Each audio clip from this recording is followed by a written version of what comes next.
రాష్ట్రంలో red book రాజ్యాంగాన్ని అమలు చేస్తూ రాష్ట్రం మొత్తాన్ని కూడా ఒక అల్లకొల్లోలం చేసినటువంటి చంద్రబాబు సర్కారు ఇప్పుడు భావ ప్రకటన స్వేచ్ఛ అనేది కేవలం ఒక వర్గానికి మాత్రమే పరిమితం అన్నట్టుగా వ్యవహరిస్తున్నారు. అందులో భాగంగా వైఎస్ఆర్ కాంగ్రెస్ పార్టీ గానీ లేదా ఇతర సోషల్ మీడియాకు సంబంధించినటువంటి వ్యక్తులు ఎవరైనా చిన్న చిన్న ప్రశ్నలు ప్రభుత్వానికి సంధించినా సరే తట్టుకోలేక వెంటనే వారి మీద అక్రమంగా కేసులు పెట్టి నిర్బంధిస్తున్నారు. ఏకంగా 111 సెక్షన్ లాంటి సెక్షన్ కూడా అమలు చేసి జైలు పాలు చేసినటువంటి పరిస్థితి కనిపిస్తుంది. కానీ ముఖ్యమంత్రి అంటే ప్రభుత్వంలో ఉన్నటువంటి వ్యక్తులు ప్రభుత్వ పెద్దలే ముఖ్యమంత్రి గానీ చంద్రబాబు అట్లాగే డిప్యూటీ సీఎం పవన్ కళ్యాణ్ గానీ హోంమంత్రి అనిత లాంటి వ్యక్తులు అత్యంత దారుణంగా గతంలో అనేక ఆరోపణలు విమర్శలు చేశారు. పచ్చి బూతులు కూడా తిట్టినటువంటి పరిస్థితి మనం చూసాం.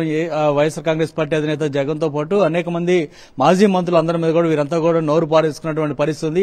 వాటి తాలూకు వీడియోలు ఇప్పుడు కూడా సోషల్ మీడియాలో ఎక్కడైనా కనిపిస్తుంటాయి, యూట్యూబ్ లో కూడా కనిపిస్తున్నాయి. కానీ వీటి మీద గతంలోనే కంప్లైంట్స్ ఇచ్చినా కూడా ఏ ఒక్క పోలీస్ అధికారి కూడా వీరి మీద కేసులు కూడా నమోదు చేయలేదు. చూస్తుంటే అసలు వ్యవస్థలు ఆంధ్రప్రదేశ్ లో కేవలం చంద్రబాబు చెప్పినట్టే పనిచేస్తున్నాయేమో అన్నటువంటి పరిస్థితి కూడా కనిపిస్తుంది. ఎందుకంటే సోషల్ మీడియాలో ఎప్పుడో గతంలో 10 ఏళ్ల క్రితం ఈ అవార్డు నాకు వద్దు అన్నటువంటి పోసాని కృష్ణమురళి మీద కూడా కేసులు నమోదు చేసి 10 ఏళ్ల నాటి కేసుకి ఈ రోజు ఇప్పుడు కేసు నమోదు చేసి ఏకంగా జైలు పాలు చేసినటువంటి వ్యవహారం చూస్తుంటే కొన్ని వ్యవస్థలు ఏ విధంగా పనిచేస్తున్నాయన్నటువంటి ఒక అనుమానం కూడా కలుగుతున్నటువంటి పరిస్థితి ఉంది.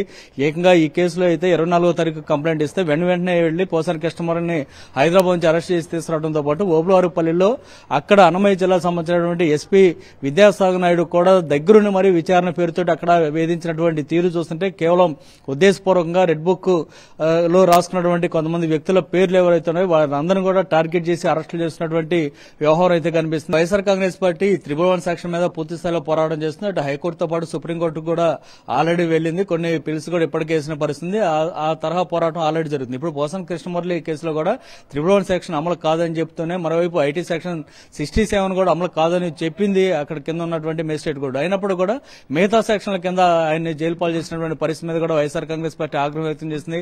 దీని మీద ఖచ్చితంగా సుప్రీంకోర్టు కూడా వెళ్తామని చెప్తుంది. ఎందుకంటే గతంలో సుప్రీంకోర్టులో అమరేష్ కుమార్ బెంచ్ చాలా స్పష్టంగా చెప్పింది 7 సంవత్సరాల లోపు జైలు శిక్ష పడేటువంటి ఏ కేసులో కూడా అరెస్టులు చేయొద్దు, కేవలం 41 నోటీసులు ఇచ్చి విచారించండి, తర్వాత బెయిల్ ఇచ్చి పంపించని చెప్పినప్పుడు కూడా సుప్రీంకోర్టు మార్గదర్శకాలను కూడా కింది స్థాయి కోర్టులో అమలు చేయకపోవడం మీద వైఎస్ఆర్ కాంగ్రెస్ పార్టీ ఆగ్రహం వ్యక్తం చేస్తుంది. ఈ నేపథ్యంలో ఇప్పటికే పార్టీ సంబంధించిన లీగల్ సెల్ నాయకులు ముఖ్యమైన న్యాయ నిపుణులు అందరూ కూడా దీని మీద చర్చించారు. హైకోర్టుతో పాటు సుప్రీంకోర్టుకి ఇదే అంశం మీద వెళ్లి పోరాటం చేసే ప్రయత్నం కూడా చేస్తున్నారు. ఎందుకంటే దేశంలో ఎక్కడ కూడా 111 సెక్షన్ ని ఈ స్థాయిలో దుర్వినియోగం చేస్తుంది మాత్రం మరి ఎక్కడా లేదు. కేవలం ఆంధ్రప్రదేశ్ లో మాత్రమే జరుగుతుంది. సోషల్ మీడియా కార్యకర్తల మీద కూడా 111 సెక్షన్ పెడుతున్నారంటే అసలు ఇంతకంటే దారుణం మరి ఎక్కడా లేదు.